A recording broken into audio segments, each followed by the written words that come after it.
Hi everyone, I am Christine Josty of Mail Something Pretty, and I wanted to show you these really pretty cards.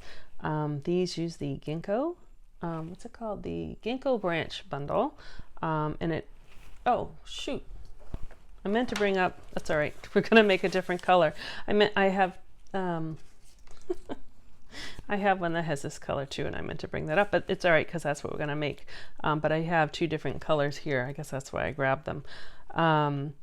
This is a card that we did in club, so everyone had kind of some different choices of what to create, and so I want to show you how to put it together. The Ginkgo branch bundle is retiring, which I'm very sad about.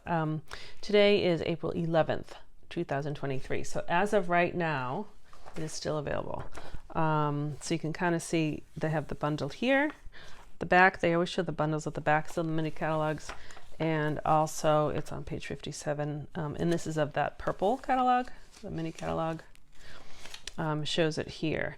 But what I want to really tell you is, if you like it, which I hope you do, the bundle itself right now is $53, and that's the regular price, but you can buy them separately. So if you buy just the stamp set alone, it's only $9.20, and it's normally $23.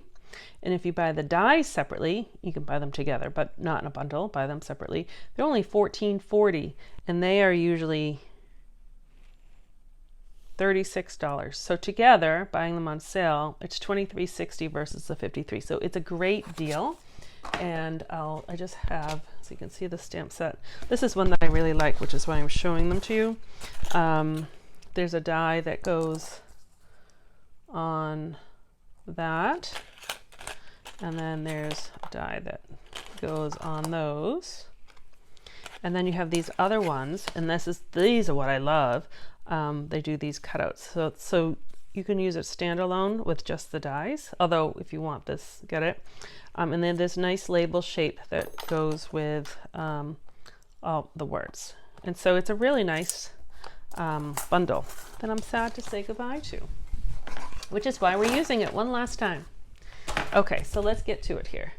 This actually, almost everything in this card is retiring. All but the fern embossing folder is retiring.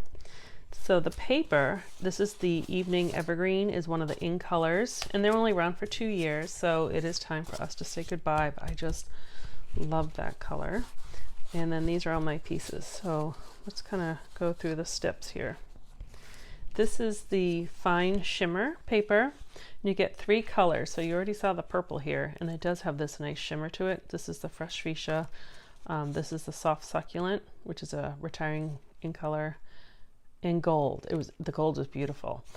So I used that die and I cut them through, and I already punched out all my holes, so that's what I wanted to show you there. And I also already embossed, hope you can see the fern impression. This is on Sahara Sand, which is a retiring color, but the embossing folder is not retiring, which is good because I like it.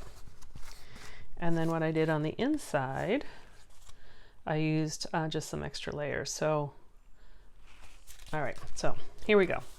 Regular card base, Evening Evergreen, 5.5 by 8.5, scored in half at 4 1/4.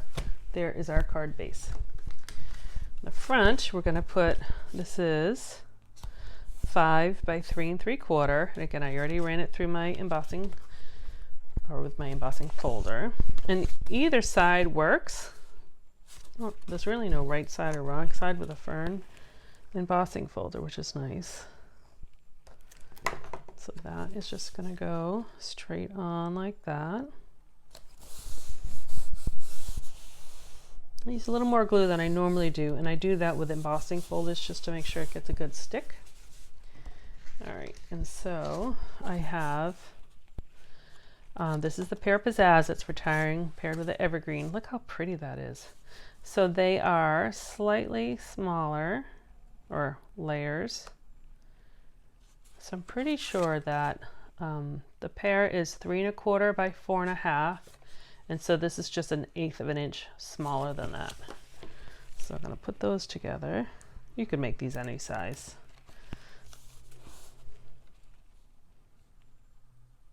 But it is a teeny tiny border, as you can see, but sometimes I really like that. It's just a little peek. And then this is the one, oh, I actually forgot I did not poke them all out. I just saw some that weren't. And that's okay. Actually, some of them look nice, not poked out. But since I poked out most of them. This is really, it's thick paper. So it's good for actually like making boxes. It's really sturdy. So sometimes it's hard to poke the things out. There we go. And these ones already, these have like impressions in them. So those don't poke up. That's what I thought. Okay, so that's, oh, there's one. There we go. Now we're good. So I'm going to put that down there. So there's enough big pieces that I'm just going to put glue behind the big pieces here.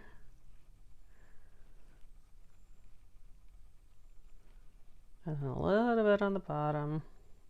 I could have used the adhesive sheets too, but this paper is so thick that I think it might be hard to poke out these pieces with that adhesive sheet. But I think it's fine. I actually sometimes like them when they poke up a little bit. Gives a little bit of dimension. Okay, so that's just going to go flush on that. It's a heavy card. There's a lot of layers. So it's kind of a heavy card and a little thick. So that is going to go on just like that. But I like how the fern kind of breaks up a little the texture. I could have left it plain, but it really, you can see, it really does kind of just makes it less flat. That's kind of the front of the card. We'll put a little label on it. And the inside, again, I did just a little layer. So I think this is, let's see, 5 by 3 3/4. And then whatever it is, that 1/8 of an inch smaller.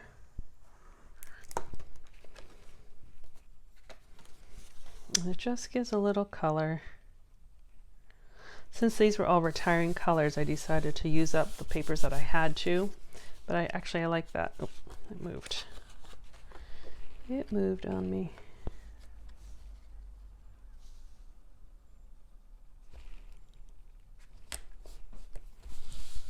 There we go.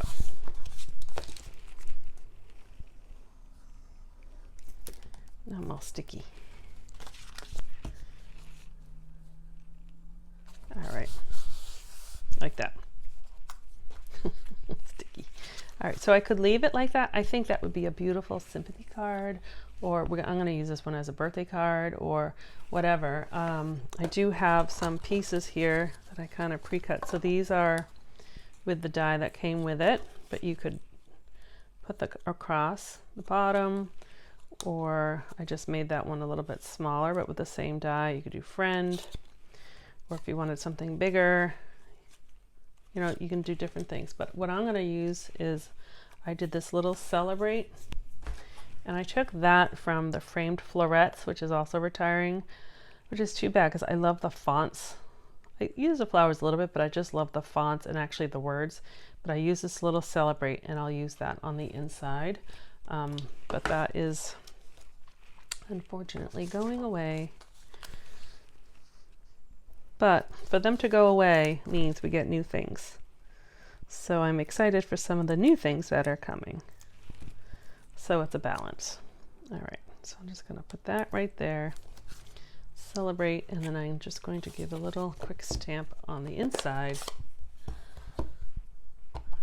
Wishes for a beautiful birthday, which I think looks nice with the ginkgo. All right, so there we go. So now I can show you those two are really the same minus the color of the ginkgo. And then this one, I happen to use soft succulent edging. So that's kind of the difference of them. So I hope you enjoyed this card. And even if you don't have the ginkgo, it's a nice layout to use for some bigger type of die cut, especially with like a fine detailed one. Thank you very much. And go ahead and if you're not signed up for my mailing list, you can hop over to my blog at mailsomethingpretty.com and sign up there. And be sure to subscribe to this YouTube channel by clicking the bell so you get notified whenever I upload videos. Have a wonderful day. Bye-bye.